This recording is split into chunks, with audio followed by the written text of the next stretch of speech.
নমস্কার, Tara Maa home delivery. Hello, আমি কলমবাগান থেকে বলছি। আমাদের 4 প্লেট ফ্রাইড রাইস আর 2 প্লেট চিলি চিকেন পাঠাতে হবে 1 ঘন্টার মধ্যে। কিন্তু ম্যাডাম, রাত 8টা বেজে গেছে। রাত 8টার পরে তো আর অর্ডার নেওয়া হয় না।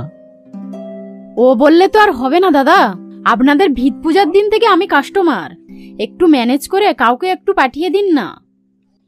আপনি তো দেখছি বিপদে ফেলে দিলেন। বিপদ আপনার কোথায়, বিপদ তো আমার। হঠাৎ করে 4 জন আত্মীয় এসে হাজির, রান্না করে খাওয়াতে গেলে অনেক ঝামেলা মশাই, বুঝলেন? যাকগে, আপনারও তো বুঝে কাজ নেই। আপনি একটু দয়া করে ঘন্টাখানেকের মধ্যে কাউকে পাঠিয়ে দিন প্লিজ। ডেলিভারি বয়রা সবাই চলে গেছে, কাকে পাঠাবো বলুন? ঠিক আছে, আমি নিজেই যাচ্ছি। অনেক ধন্যবাদ। আর অ্যাড্রেসটা আছে তো?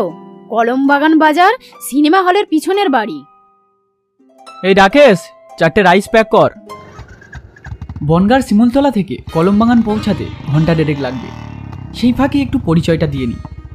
আমি সোমনাথ বসু। পড়াশুনো অনেক দূর করেছি, কিন্তু চাকরির চেষ্টা তো দূরের কথা, জীবনে একটা চাকরির ফর্ম ফিল আপ পর্যন্ত করিনি। কারণটা বুঝেই গিয়েছিলাম, বাবার প্রচুর টাকা অথবা পলিটিক্যাল পাওয়ার না থাকলে চাকরি হওয়া মুশকিল।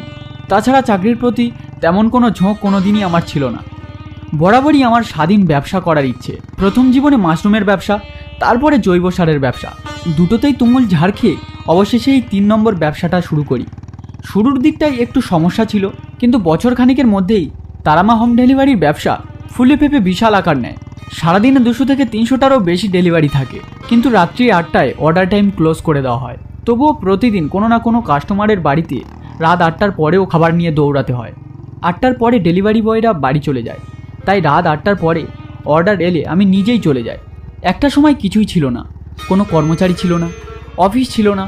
তখন অর্ডার ডেলিভারির জন্য নিজেকেই একটা শহর থেকে অন্য শহর ছুটে বেড়াতে হতো। তাই আজকে বিলাসবহুল অফিস, 17 জন কর্মচারী আছে বলে সেই পুরনো দিনের কথা আমি কখনোই ভুলে যেতে পারি না। আর সেই জন্যেই খাবারের প্যাকেট নিয়ে কাস্টমারের বাড়ি যেতে আমার কোনো সংকোচ হয় না।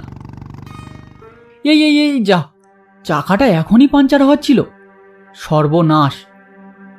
এই জায়গাটা বনগাঁ আর কলমবাগান দুটো শহরের মাঝামাঝি একটা মেঠো জনমানবহীন জায়গা। শর্টকাট হবে বলে এই পথ ধরে আসছিলাম, কিন্তু এখন কি হবে? রাত্রি 9টা বাজে, আর মাইল 1.5 পরেই ঘাড়পোতা বাজার। সেই অবধি পৌঁছাতে পারলেই হয়তো মোটর গ্যারেজ খোলা পেতাম, কিন্তু এই পাঞ্চার বাইক নিয়ে 1.5 মাইল পথ যাওয়া সম্ভব নয়। এরই মধ্যে ফোনটা বেজে উঠল। কলমবাগান থেকে সেই ভদ্র মহিলা ফোন করেছেন। কি বলবো বুঝে উঠতে পারলাম না, তাই ফোনটা রিসিভ করলাম না।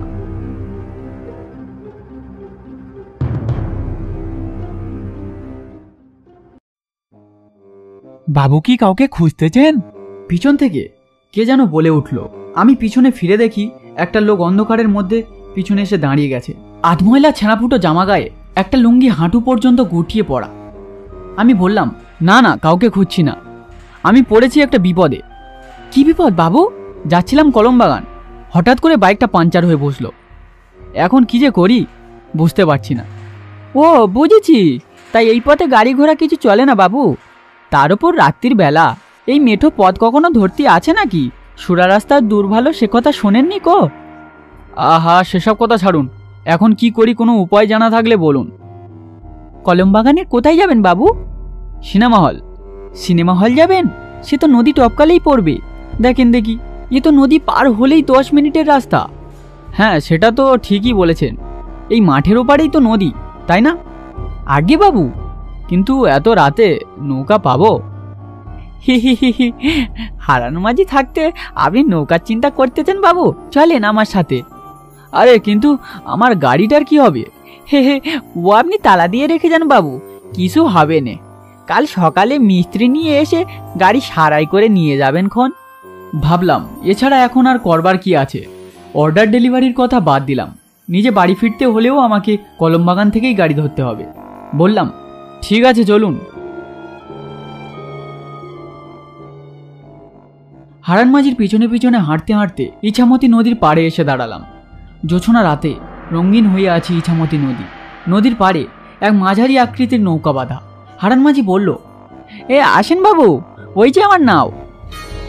নৌকায় বসে দূরে অন্ধকারে কালো হয়ে থাকা গাছগুলোর দিকে তাকিয়ে আছি। যত দূরই দেখা যায় শুধুই জোছনার সাম্রাজ্য, আমরা আলোর শহরে থাকি, আমরা বুঝতে পারি না যে নদীর পাড়ে নেমে আসা এই জোছনার নিজস্ব এক মায়া আছে। একভাবে তাকিয়ে থাকতে থাকতে কখন যে সেই মায়ার সম্মোহীন কাজ করা শুরু করে দেয়, তখন মনে হয় চুলোই যাক আমার আলোর শহর, চুলোই যাক আমার হোম ডেলিভারি। তার চেয়ে বরং এই দিগন্ত ব্যাপী অন্ধকারের ভেতর এই ইছামতি নদীর পাড়ে চুপচাপ থাকতে পারতাম সারা রাত।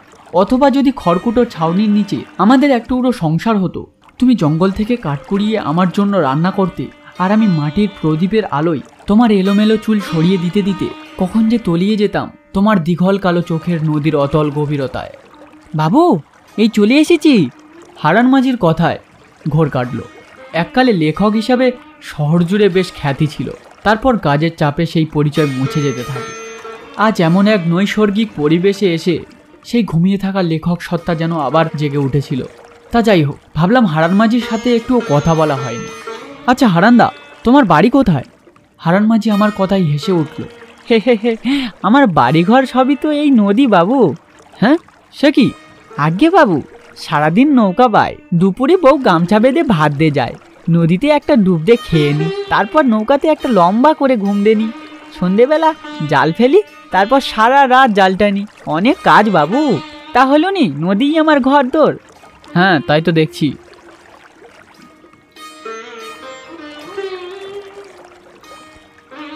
নিন বাবু, আপনার কলমবাগান ঘাট এসে গেছে। পাড়ে নেমেই ঘাট পার হলেই সিনেমা হল। অনেক ধন্যবাদ তোমাকে।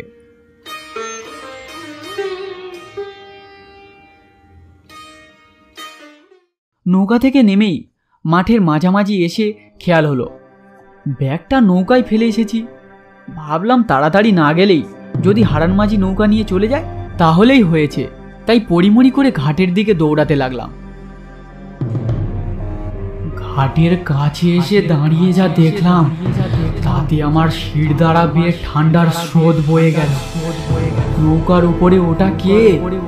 দাঁড় ধরে বসে আছে হারান মাঝি নয়, একটা কঙ্কাল। নিজের চোখে যেন বিশ্বাস করতে পারলাম না। ঠিক তখনই সেই কঙ্কাল বলে উঠল, বাবু, আপনার ব্যাগটা ফেলে গেছিলেন বাবু। সেটা আগলেই আমি বসেছিলাম, নইলে এতক্ষণে জলের নিচে নেমে যেতাম বাবু। আমার বউ ভাত বেড়ে অপেক্ষা করতেছে, আপনার ব্যাগটা নেন বাবু, আমার বড় তাড়া আছে। বুঝলাম আমার শরীর যেন অবশ হয়ে আসছে। শরীরের সবটুকু শক্তি দিয়ে দৌড়াতে লাগলাম।